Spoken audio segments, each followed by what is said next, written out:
freaking first cut. Golly.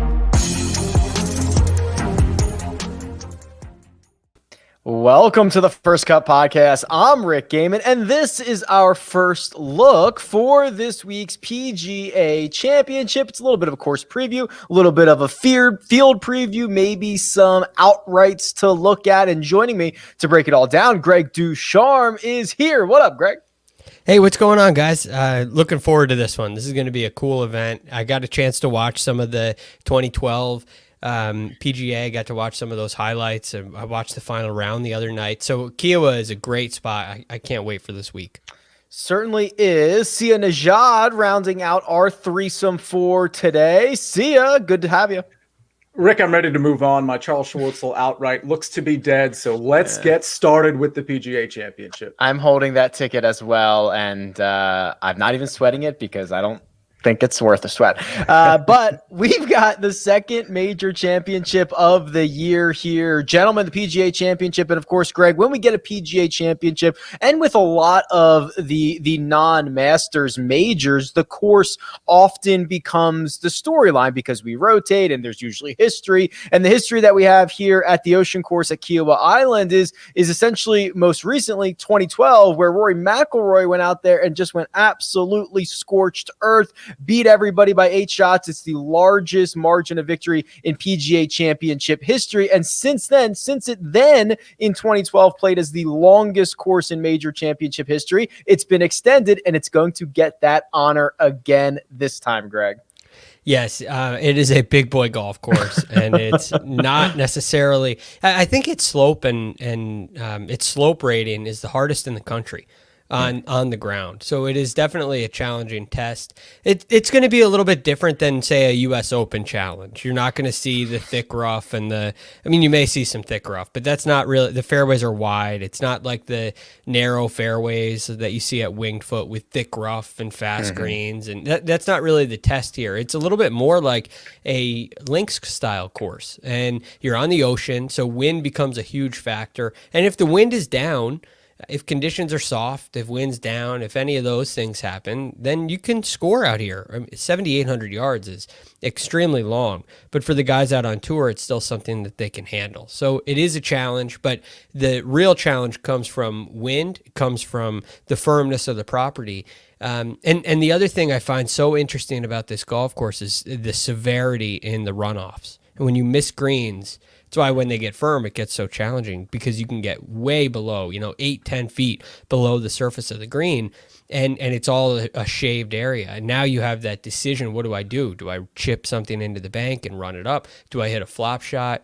Do I hit something that spins? There are a ton of options, and it'll be great to see what the players choose to do around the greens. You hit so many of my notes there, Greg. Let's go through a couple of them a bit more in depth. Sia, this is co-designed, the architects, Pete Dye and his wife, Alice, who Greg is absolutely right. They tried to make this a links style course reminiscent of what you might see in Scotland or Ireland, but bringing it here to, this side of the pond. And with that, especially with some of the raised fairways that you have at the Ocean Course, winds can play a factor here. That's kind of the unknown, and that's the X factor for how difficult this course might play over the course of the week. Yeah, and I think it's why on these coastal courses, on these link style courses, obviously you want to take a second look at the European players too. But honestly, I think as this week goes, we're really going to have to monitor the wind situation, because if it's extreme or if in the Thursday AM versus the Thursday PM, for example, and I'm talking both from an outright and a DraftKings standpoint, I mean, it really might be favorable for certain players. So that's one of the things I'm looking at. But with the wind in mind as well, I mean, around the green game, scrambling, those things are going to be probably really important here. So I know when you look at this course and you look at how long it is, I mean, it's ridiculous how long it is. So you're going to be emphasizing, of course, driving distance and approach like we always do. But I mean, the scrambling around the green, that's probably going to factor in pretty heavy here. That was what, Greg, you and I talked about it, and I don't even know if we had the mics on or if we were just chatting about it. You were mentioning, yeah, Rory shot like a Sunday 66. It was great, but he was just absolutely phenomenal around the greens. You know, you're going to have to be so sublime to make par. Par will be a good score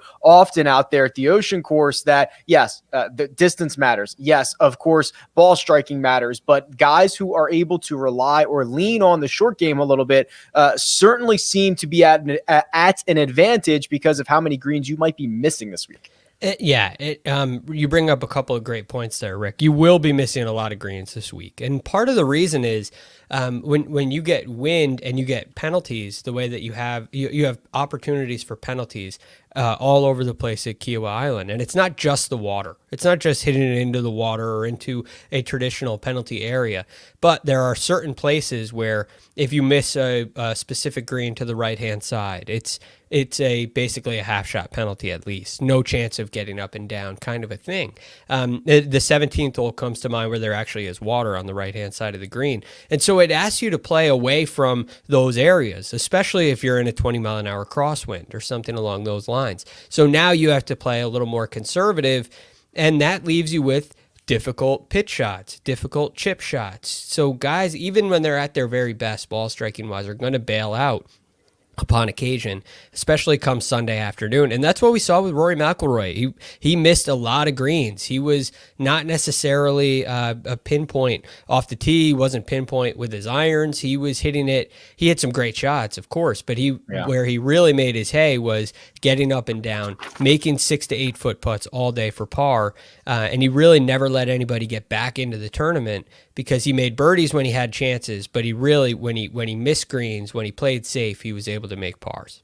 We've already been talking about Rory McIlroy as one of the big storylines for this week. So, let's just put a bow on this. With his victory at the Wells Fargo Championship, he injects himself atop the betting board over at William Hill. He is the favorite as we speak. He is 12-1 to not only win the PGA Championship, but to go back-to-back at Kiawah Island. Now, we've got one really good set of results for Rory recently, right? Since he signs on with Pete Cowan, since he's been making whatever tiny little changes or whatever that we've seen, the driver looks good. Obviously, the rest of his game was sharp in that victory at Quail Hollow. Yeah, and I think that all really factors in. I mean, the Steve Cowan thing and just sort of what seemed to be an immediate turnaround, I think really plays well to the Rory narrative. But we got to be honest with how he's been playing. And this is coming from a guy who really has never been on Roy, at least not for quite some time. But statistically, he grades out pretty well, too. I mean, even when he wasn't winning, and Rick, I know you talked about this a lot, even when he wasn't winning, he was doing a lot of things right. There was just, certain things that just weren't coming around. For example, off the tee, if you go last, 50 rounds, he's sixth off the tee. So it's not like when he wasn't winning, and I know off the tee is going to be somewhat important here, obviously, and that's why I just bring that singular metric up. But it's not like he wasn't playing well. He just wasn't being the Rory that we thought he would be. And now it looks like that Rory that he thought he would be, well, now he's kind of that guy. So it absolutely makes sense that this guy's the favorite. A big bunch of names right behind Rory McIlroy, Greg, all at 14-1. It's Jordan Spieth, it's Justin Thomas, it's Jon Rahm, and it's Bryson DeChambeau. Let's start with Spieth because he is, I don't even know how arguable this is. Since the start of 2021, he's been the best, if not, or one of the best, if not the best player on the PGA Tour. And of course, there is this other thing hanging over Jordan Spieth's head, which is the fact that if he wins this golf tournament, if he wins the PGA Championship, he would become the sixth guy to complete the career Grand Slam. I think we've got 5 others at this point. It would be a monumental career feat that we don't see often. Absolutely monumental. And it would also be the longest stretch between the third and the fourth, which I find to be very interesting. Nobody has done it. Nobody has gone more than 3 tries. Failed more than 3 times before doing it. And so for Jordan, this is the 5th, but it feels a little different because he hasn't really had a chance where Jordan Spieth coming into a PGA was the story. In 2018, that would have been his first chance at Bellery. He wasn't really playing all that great. He was kind of sliding away. And so while that was a story, you also had Tiger who dominated the storylines, and Tiger was really the biggest story in 2018 heading in, even though Koepka ended up winning. And then in 2019, he wasn't part of the story at all. It was really his game was in terrible shape, and Bethpage looked like he just would have no chance at Bethpage Black. He comes in tied third somehow, but it was like a miracle kind of performance on the greens, a miraculous performance on the greens. And then in 2020, his game was worse than it was in those previous 2 years at Harding Park. So he hasn't really had the pressure that he should have this week. There'll be a lot of pressure, a lot of eyeballs on him. I know I'm a big proponent of him because he has been the best player in the world since the start of the year, especially since February at the Waste Management Phoenix Open. From then on, he has been absolutely phenomenal. And I think his success in British Opens, as he does have an Open Championship, obviously. He's very comfortable in the wins being from Texas. I think this really should fit his game well. He had a couple of short game shots this week that maybe have me a little concerned, but I got to think he can have that straightened out next week. I'm super bullish on him heading into next week, or I should say this week, depending on when you're listening to this. Looking over the rest of those names, Sia, certainly no shortage of heavyweights. Justin Thomas, Jon Rahm, Bryson DeChambeau sit with Jordan Spieth at 14-1. I think Bryson's game has some question marks, but when he gets things going in the right direction, he's difficult to stop. Justin Thomas, always one of the best tee to green players on the planet, and Jon Rahm, outside of the missed cut a couple of weeks ago, has been splendid. So how do we reconcile these big names? Yeah, this is tough because I'm probably going to be paying up for Rory, whether it's in, the betting market or in the DraftKings market, which of course we're going to talk about tomorrow in depth. I like Rory a lot. I don't think I'm going to be on Bryson. I don't think I'm going to be on DJ. I just don't know where his game is at. I'm assuming he's playing this week. I'm assuming that the quote knee injury isn't too severe. Rahm just, again, I can't pay up for everybody necessarily. I don't know that I want to be on Rahm either. So the guys I'm focused on here on this page, which goes down to Colin Morikawa at 30-1, I like Rory and Colin, to be honest with you. I like the top and bottom of this page. And I think those are the two guys, at least in this tier, that I'm going to be focused on. All right, let's move a little bit further down the board here, and we can kind of incorporate DraftKings pricing because it is out at the moment. And the one quote unquote free space, Greg, that everybody's going to be talking about this week is Sam Burns. He is $7,500 on DraftKings. He is the same price as Garrick Higgo. No offense to Garrick Higgo, but actually he's $100 more expensive. But that is even by DraftKings Major Championship soft pricing standards. It's shocking for a guy who won the Valspar, and as we speak, unlikely to win the Byron Nelson, but the fact that he's even in it, like he's obviously playing well right now. Right. If it's not KH Lee, it's going to be him more likely than not. So I think his form is impeccable right now, and it's something you really got to take a look at. The question is, this is now a major championship. This is this is the next level, and is Sam Burns ready for that? There's been a really nice progression through his career through these first 3 years. It seems like it'd be a lot to jump up in a major championship and have great success again next week. This is a very different golf course than Valspar. It's a different golf course than Genesis. It's a different style golf course than a lot of the places where Sam Burns has had great success. So that being said, I'm not comfortable with how he's going to play in the wind. I'm comfortable with his short game. I'm comfortable with his driving and his iron. I'm not overly certain of when it gets really windy for 4 days, how is he going to handle that? That being said, he's 7,500. He's 7,500. I mean, how do you? And he's the hottest. He's one of the hottest players in the world right now. So yeah. I think at that point in a DraftKings lineup, I'm willing to take a flyer on him and put him in. At least will be at least in some of my lineups. I haven't made them already. I'm sure Sia's already got a couple going with Sam Burns in it, some without him in it. I don't know. Well, can I just say, I just want to interrupt you there because everybody should, and I'm not equating Sam Burns to the guy I'm about to say, but everybody should be aware of the 7K-ish chalk in DraftKings. Sincerely, Doug Gehman at the AT&T Byron Nelson. Like when you get to chalky players in the 7K range, they don't always work out, and you find out there's a reason they were priced that low. So, I'm going to have to deep dive a little bit more on Sam Burns, especially with the win, because it seems like Greg has some answers to those questions that I certainly don't have. But I caution everybody because Doug Gehman felt like a free square to a lot of people this week. I understand it's a different tournament, it's a different test, and it's a different caliber player, but I just wanted to point that out. Sam Burns in major championships, he's played 3 of them. 2016, he missed the cut at the U.S. Open. That was probably not as a professional, I would imagine, right? He didn't turn pro until after that, I believe.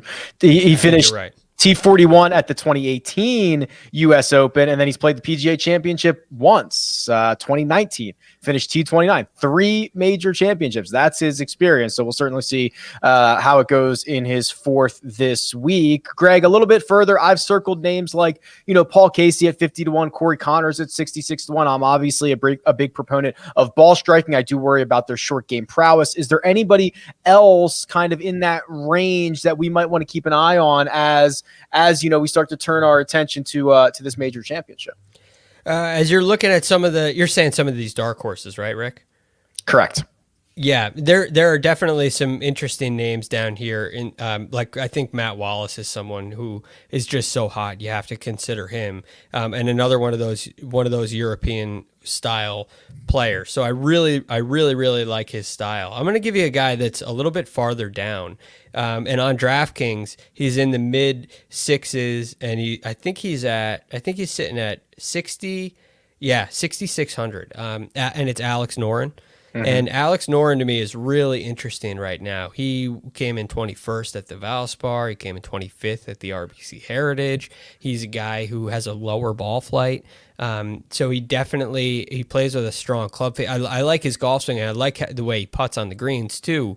And I like his prowess around the greens. The game has been in really struggling form for quite some time. So there hasn't been a good fit for Alex Noren in a long time, but we're starting to see now 3 weeks in a row of real positive. And I think he could be worthy of a long shot. Maybe not an outright. I would say definitely not an outright, but definitely a DraftKings lineup. If I have to watch that swing rehearsal for 4 straight days in contention at a major championship, my goodness, we're going to have a problem. But I do like the guy. I just cannot watch him do that like little rehearsal thing before. Well, I think you're going to. I think you might have to this week, Rick.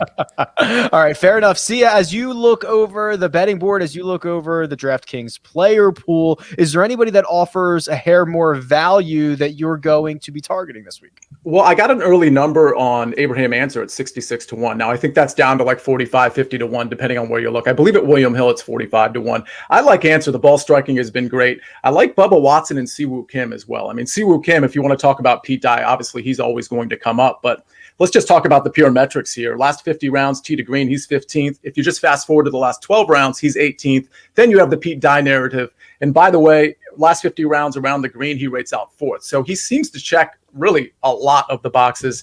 And again, I think Answer does as well. Tee to green, 28th last 50 rounds, but last 12 rounds, 7th. So these guys I'm mentioning are really on the rise. And Bubba Watson, I won't mention the metrics, but he's clearly striking the ball a lot better these days. So I like him as well at 90-1.